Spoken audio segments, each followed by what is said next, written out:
어눌해지는 경우가 있거든요. 허허히 하하허 하야하야 흐릿하게 보인다거나 아니면 이쪽이 안 보인다거나 평소에 욕하거나 화를 내는 사람이 아니었는데 갑자기 성격이 바뀌었어요. 증상으로 오는 경우도 실제로 있습니다. 뇌혈관을 가장 빠르게 망가뜨리고 가장 위험한 제일 대표적인 증상이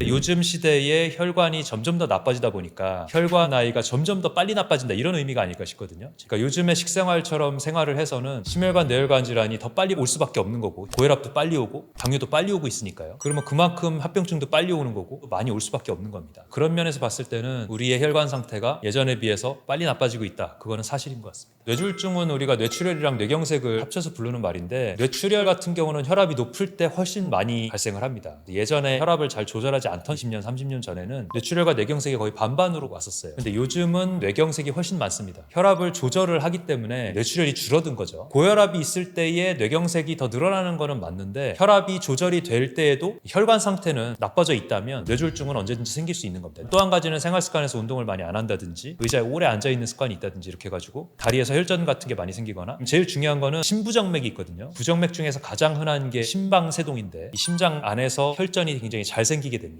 그러면서 그 혈전이 떠가서 머리 혈관으로 가면 그게 뇌경색이 되는 거예요. 그러니까 정상 혈압이어도 색전성 뇌경색도 생길 수 있고 혈관 상태가 점점 안 좋아졌을 때는 혈압이 정상일 때도 뇌경색이 생길 수 있고 둘 다 가능성은 있다. 이렇게 얘기를 드릴 수가 있는 거예요.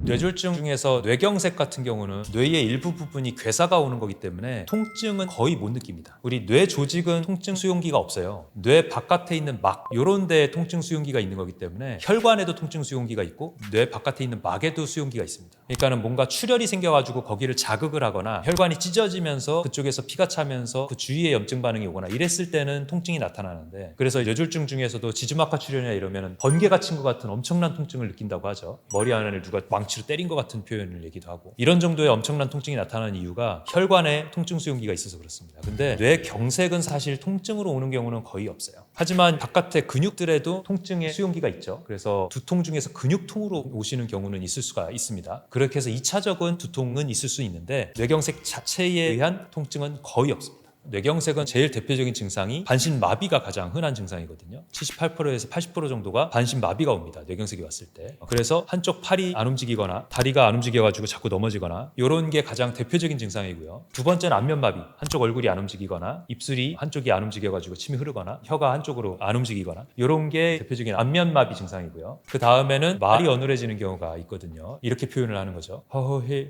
하하허 하야 하나야 이렇게 혀도 못 움직이고 입술도 못 움직이니까 발음이 뭉개진다고 표현합니다. 이런 증상이 있을 때에도 뇌경색의 증상일 가능성이 있고요. 이렇게 이제 세 가지를 우리가 통틀어서 FAST, FAST라는 이름으로 해서 잘 설명을 해드리죠. F가 얼굴, A가 암, 손 들어봐라 해서 떨어지는지 보는 거고 S가 스피치, 말 시켜봐라 해가지고 말 어눌하면 타임, 골든 타임 내에 119를 통해서 응급실에 도착해라 이렇게 해서 FAST를 알려드리는데 그거 외에도 여러 가지 증상들이 있을 수 있습니다. 왜냐하면 뇌에 손상이 온 거기 때문에 그 뇌가 가지는 기능들에서 손상이 오는 거거든요. 그래서 그런 증상들이 다양한데 대표적으로 손해 쪽에 증상이 오면 어지럼증, 구토 이런 증상으로 나타나기도 하고요. 후두부 쪽에 오면은 눈, 시각의 이상이 와가지고 시야장애나 시각장애가 오는 경우도 있습니다. 흐릿하게 보인다거나 아니면 이쪽이 안 보인다거나 이런 경우도 있을 수가 있죠. 그 외에도 전두엽 쪽에 뇌경색이 오거나 그러면은 성격장애, 평소에 욕하거나 화를 내는 사람이 아니었는데 갑자기 성격이 바뀌었어요 하는 증상으로 오는 경우도 실제로 있습니다. 그래서 이런 다양한 증상들로 오기 때문에 뇌경색의 증상은 딱 하나로 얘기할 수는 없지만 그래도 제일 대표적인 증상 3개를 말씀을 드려서 FAST, 얼굴이랑 손이랑 말 시켜봐라 3가지를 말씀을 드리는 겁니다. 이런 증상들로 우리가 뇌경색, 뇌출혈을 알아봐야 됩니다. 뇌출혈은 그 외에 구토나 두통 같은 경우가 더 자주 발생할 수 있다는 특징이 있고요. 또 한 가지 의식저하. 뇌경색은 의식저하가 흔치 않습니다. 숨뇌 쪽이나 깊은 쪽에 있는 뇌에 경색이 왔을 때에 의식소실이 있을 수는 있는데 대부분의 바깥쪽의 뇌에서는 뇌경색이 왔을 때는 의식저하는 거의 없는데요. 뇌출혈은 의식저하가 흔히 있을 수 있습니다. 이명, 귀에서 소리 들리는 게 뇌졸중의 증상인 경우는 사실은 흔치는 않습니다. 굉장히 드문 증상인데 응급실에서는 그것 때문에 진단하는 일은 거의 없기는 하고요. 하지만 연관성은 있다고는 되어 있습니다. 그래서 측두부 쪽에 뇌경색이 왔을 때 또는 뇌출혈이 왔을 때 아니면 어디 부딪혀가지고 측두부 쪽에 골절이 왔을 때 이럴 때에 이명이 들리거나 이명 중에서도 혈관성 이명 슉슉 하는 이명이 더 많이 들리거나 이랬을 때에는 뇌졸중과 관련이 있을 수 있다라는 얘기는 있는 걸로 알고 있습니다. 근데 응급실에서 그걸로 진단하는 경우는 거의 없어요.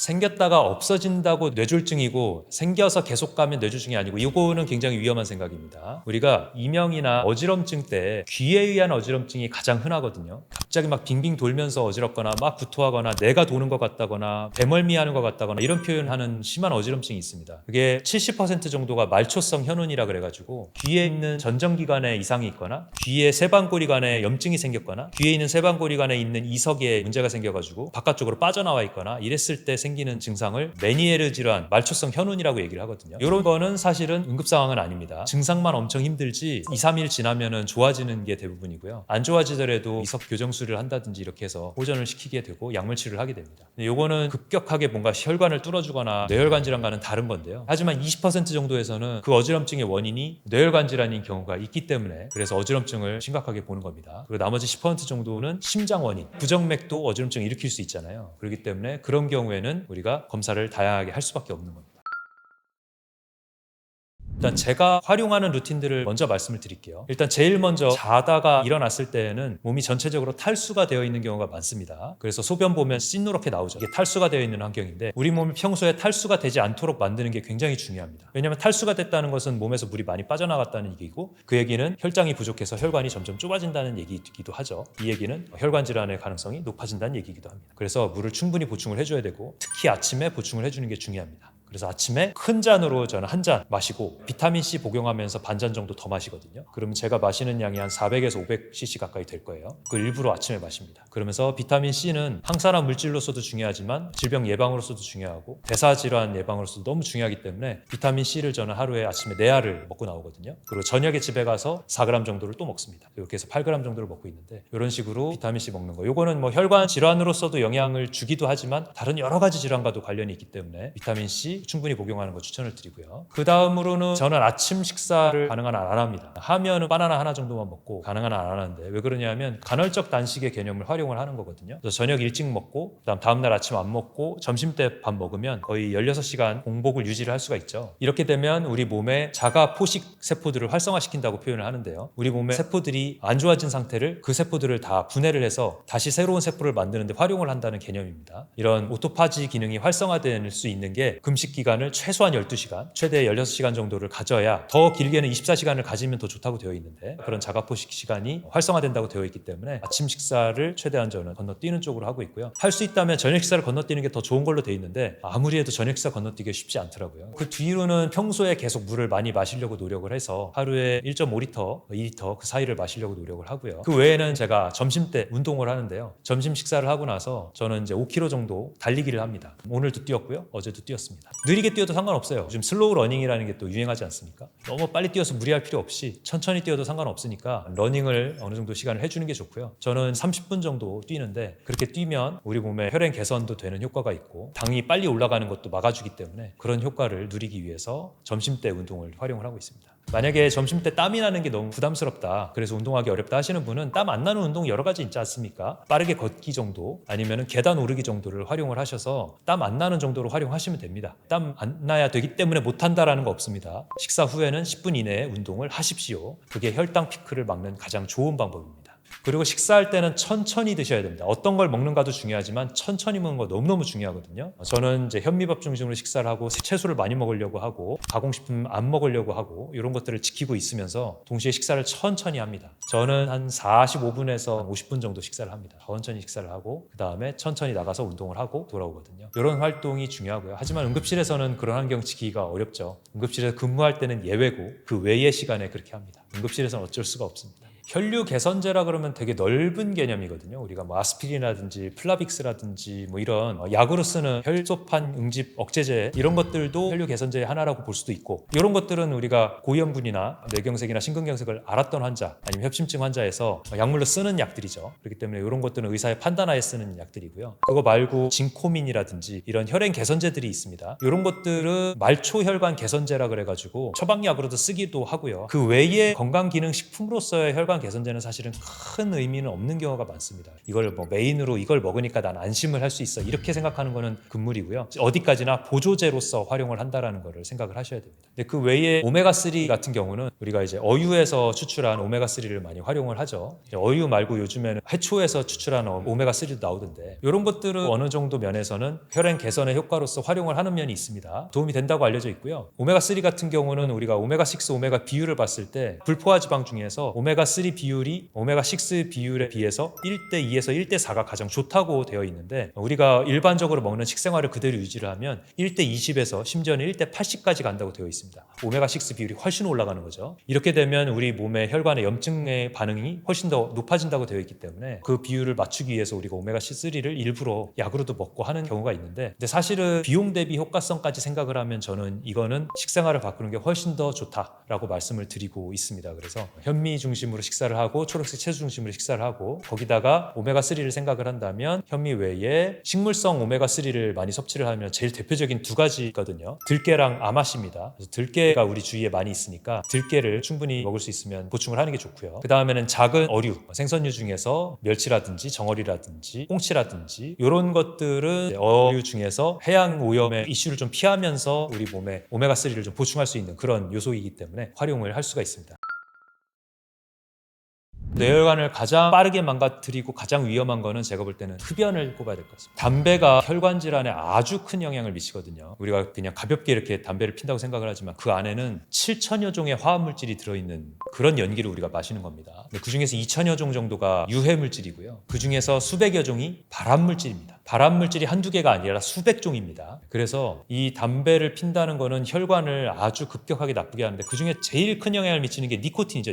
니코틴은 우리 몸의 호르몬 쪽의 역할을 또 하면서 혈관을 좁히기도 하고 혈관 상태를 급격하게 나쁘게 하기도 하고요. 그 다음에 그 외에 일산화탄소, 이산화탄소와 다르게 일산화탄소는 우리 산소의 헤모글빈과의 결합력보다 일산화탄소의 결합력이 200배 가까이 높은 걸로 되어 있습니다. 그래서 한 번 일산화탄소가 결합을 하면 한동안은 그 적혈구는 산소를 공급을 못 해주는 역할을 하는 거예요. 역할을 잃어버리게 되는 겁니다. 그래서 담배를 계속 피게 되면 적혈구의 역할이 쭉 떨어지게 되는 거죠. 그래서 일산화탄소 중독의 제일 대표적인 질환이 연탄가스 중독이잖아요. 의식 잃고 쓰러져 버리죠. 이런 상태의 초기 상태가 된다고 볼 수가 있는 겁니다. 그 다음에 세 번째는 타르인데요. 타르. 폐에 타르 진액이 들러붙어가지고 폐가 이산화탄소랑 산소를 교환을 해줘야 되는데 그거를 방해를 합니다. 그리고 담배 자체의 독성이 또 이 폐포를 다 터트리거든요. 그래서 담배 오래 피신 분들 보면 폐포가 다 터져가지고 CT 찍어보면 폐 조직이 듬성듬성 되어 있어요. 이렇게 되면 폐에서 산소 교환이 당연히 안 되겠죠. 폐가 조직이 꽉 차 있고 거기에 산소가 가고 공기가 가고 혈액이랑 딱 맞붙어야 거기서 산소 교환이 이루어지는 건데 그 폐포가 다 터져가지고 있으면 산소 교환이 안 되는 겁니다. 그리고 우리 담배 오래 피신 분들 폐 수술을 해야 될 경우가 있으면 그때 폐를 만져볼 일이 있거든요. 담배 오래 핀 환자분들 폐 만져보면 폐 겉에가 딱딱하다가 이렇게 만지면 푸석푸석해요. 타르가 다 붙어가지고 벽에. 그래서 그게 만져지는 겁니다. 얼마나 끔찍합니까? 폐가 그런데 어떻게 활동을 하겠어요. 기체 교환이 안 되는 거죠. 그러니까 나중에 해소기 폐라 그래가지고 담배 오래 피신 분들 폐는 산소 교환이 안 되니까 아무리 숨을 열심히 쉬어도 맨날 숨찬 상태가 계속이 되다가 나중에 가면 그러다 기흉 생기고 터지고 이래가지고 기흉을 막겠다고 관 넣었다가 관 가지고도 안 돼가지고 관 2개, 3개 넣었다가 그 가지고도 안 돼가지고 거기다가 염증 반응이 이렇게 해가지고 더 이상 기흉 안 생기게 하려고 폐벽 붙이는 그런 시술을 하는데 그 시술을 할 때 너무 통증이 심해갖고 환자를 재워서 시술을 하거든요. 그렇게 해가지고 거기다가 염증 반응을 일으키는 물질을 넣는데 그거 막 아파가지고 환자 뒹굴르면서 그거 시술하고 이런 과정을 거치다가 결국은 마지막에는 이제 인공호흡기 달고 사망을 하는 그런 사례를 종종 보게 됩니다.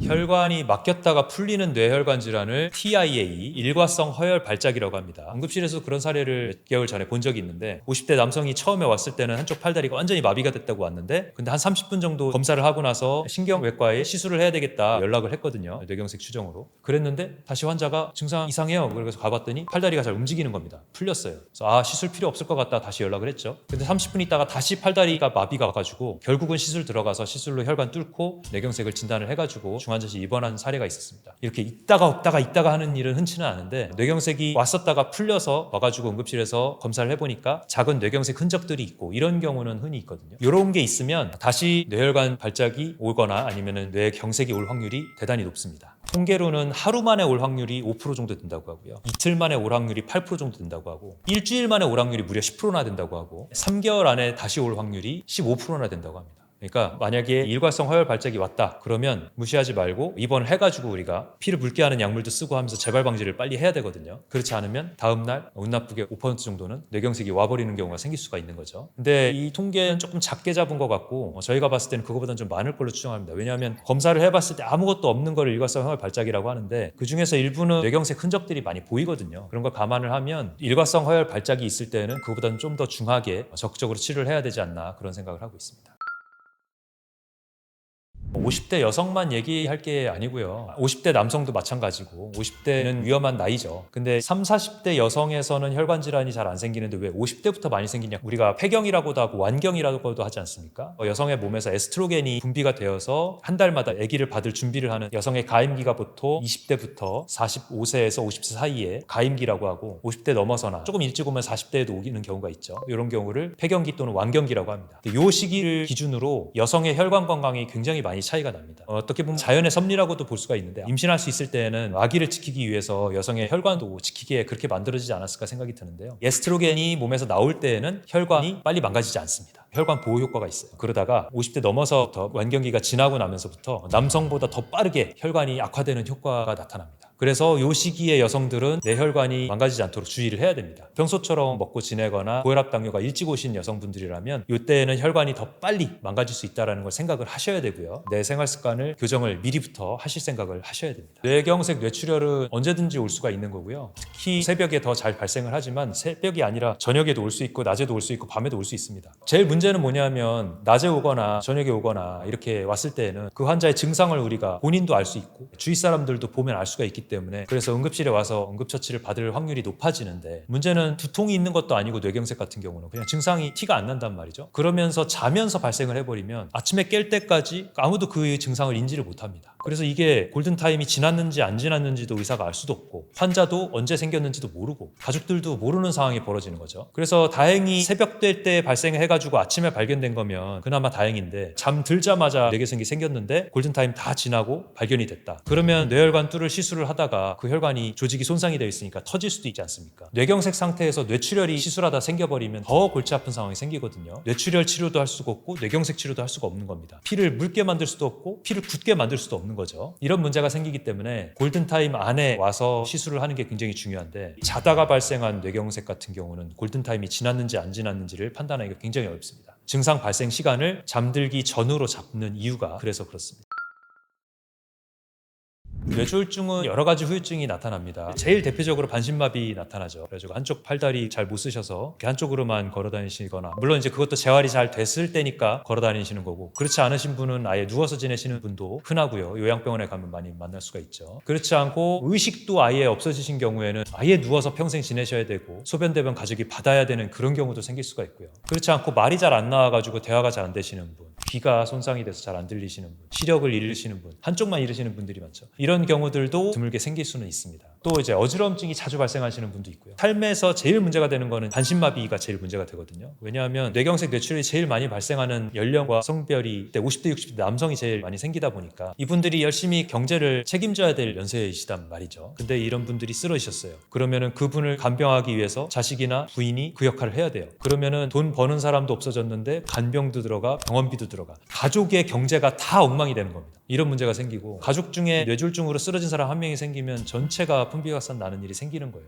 굉장히 안타까운 일이죠. 그래서 뇌혈관 질환이 합병증 후유증이 무섭다는 이유가 그래서 그렇습니다. 골든타임 내에 병원에 올 수 있으면 빨리 와야 되고 그 전에라도 내가 고위험군이다라고 생각이 되면 완전히 생활습관을 개선을 해서 뇌혈관 심혈관 질환으로부터 멀어질 수 있는 환경을 만드는 게 가장 중요하다고 볼 수 있습니다. 뇌졸중뿐 아니라 심혈관 질환, 뇌혈관 질환 모두가 우리 생활습관을 바꿔서 충분히 예방할 수 있는 질환들입니다. 우리가 유전자 질환 경우에 암 같은 경우에 우리가 유전자 때문에 발생하는 분율이 5에서 10%라고 얘기를 하고 나머지는 생활습관으로 바꿀 수 있다고 얘기를 하잖아요. 심뇌혈관도 마찬가지입니다. 어쩔 수 없이 심혈관, 뇌혈관 질환이 올 수 있는 분도 있어요. 예를 들면 혈관 기형이 있다든지 유전성으로 질환을 갖고 있다든지 대사질환이 있어서 어쩔 수 없다든지 이런 분들은 가능성이 많이 올라갈 수밖에 없겠지만 그렇지 않고 일상을 살고 있는 우리 대부분은 생활습관에서 오는 고혈압, 당뇨, 고지혈증이란 말이죠. 그게 악화가 돼가지고 뇌혈관 질환, 심혈관 질환을 가는 경우가 대부분이란 말이에요. 그래서 이런 부분들을 예방을 할 수 있으면 당연히 상당 부분을 예방을 할 수가 있고요. 그래서 식습관, 생활습관 개선만으로도 50% 이상을 예방을 할 수 있다고 되어 있고요. 또 조기에 관련된 질환들을 치료를 하는 것으로도 50% 이상을 질환을 예방을 할 수가 되어 있습니다. 예를 들면 고혈압, 당뇨, 고지혈증을 적극적으로 약을 써서 일단 혈압을 줄이고 당을 줄이고 고지혈증을 낮추고 이렇게 해서 적극적으로 조절하는 것과 전조 증상이라고 할 수 있는 심혈관 협심증이라든지 일과성 허혈 발작이라든지 이런 것들이 나타났을 때 그걸 적극적으로 치료를 한다는 것. 그 다음에 또 한 가지 혈전이 잘 생길 수 있는 질환의 제일 대표적인 부정맥 중에서 심방세동이라든지 이런 거를 적극적으로 치료를 하면 50%를 또 줄일 수 있다 해서 둘이 합치면 80%에서 90%를 줄일 수 있다는 통계가 있습니다. 이런 연구가 있고요. 그렇기 때문에 우리가 적극적으로 우리 몸의 환경과 관리를 해야 된다는 증거가 되는 거죠. 어쩔 수 없이 질환이 올 수밖에 없다? 그런 거 없습니다. 다 우리의 생활 습관과 환경을 제대로 컨트롤하지 못했기 때문에 뇌혈관과 심혈관 문제가 온다라는 생각을 하고 우리의 식습관, 생활 습관을 바꾸려고 노력을 하셔야 됩니다.